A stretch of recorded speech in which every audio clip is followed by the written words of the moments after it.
Field marshal کا پیغام علماء برادری کو، شیعہ علماء کو بلا کر انہوں نے بولا کہ ہمارا معاہدہ ہے سعودیہ کے ساتھ، ہو سکتا ہے ہمیں ایران کے اوپر حملہ کرنا پڑ جائے، تو آپ اتنے زیادہ جو ہے نا وہ ریلیوں کے چکر میں نہ پڑیں پاکستان کے اندر، جیسے کہ ریلیاں نکل رہی ہیں ایران کے حق میں۔ وہ کہتے ہیں ان چیزوں سے آپ لوگ باز آ جائیں، کیونکہ اس سے پہلے وہ کہتے ہیں امریکہ میں بھی آپ نے دیکھ لیا۔ ابھی بھی اگر آپ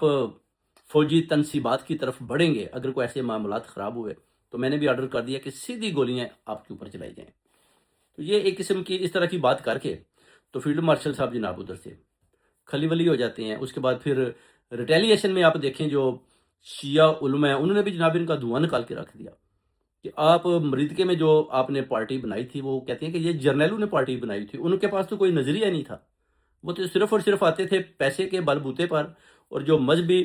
پارٹیز تھیں ان کی مخالفت کے لیے ان کو اکٹھا کر کے بٹھا دیا جاتا کہ ادھر دھرنا دے لیں، ادھر بیٹھ جائیں، اس چوک میں بیٹھ جائیں۔ یہ جرنیلوں کی پارٹی تھی، اور بعد میں ان کو بلا کر مریدکے میں ان کو ہی قتل عام کر دیا۔ اس پارٹی کے جو لیڈران جن کو انہوں نے بنایا ہوا تھا ان کو بھی پکڑ کر غائب کر دیا۔ بیسیکلی انہوں نے اس پارٹی کو کیوں ختم کیا کہ جو دوسری مذہبی جماعتیں ہیں، جیسے کہ مولانا فضل الرحمت ہے، اپنا جماعت اسلامی ہے، یہاں یہ شیعہ علماء ہمارے، یعنی بہت بڑے بڑے سپریم لیڈر ہیں جن کے فالورز ہیں اور مدرسے ہیں، اور قوم ان کے ساتھ کھڑی ہوتی ہے۔ ظاہر حضرت محمد صلی اللہ علیہ وآلہ وسلم نظام مصطفیٰ ان کے فالور ہیں، تو وہ پیچھے تو نہیں ہوں گے نا، ان کو تو یہ پتہ نہیں کہ لیڈر جو ہے یہ 2 نمبر ہے،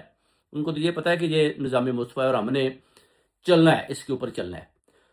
اور اب ادھر فیلڈ مارشل صاحب آ کر پھنس جاتے ہیں بری طرح۔ وہ سوچتے ہیں کہ شاید مریدکے کی طرح یا مولانا فضل الرحمان کی طرح میں ربڑ کے سڑکے ماروں گا تو یہ مولوی جناب بھاگ جائیں گے۔ بھائی ان کے یہ نظریاتی ہیں، ان کے پاس یہ سپریم لیڈرشپ ہے، ان کے پاس نظریے ہیں،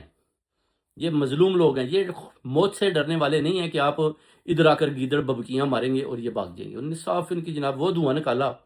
کہ نہ ہم ایران جائیں گے، نہ ہم افغانستان جائیں گے، بلکہ آپ لوگ جاؤ گے نتن یاہو کے پاس اسرائیل یا امریکہ جاؤ گے۔ یہ ہمارا پاکستان ہے، ہمارے بزرگوں نے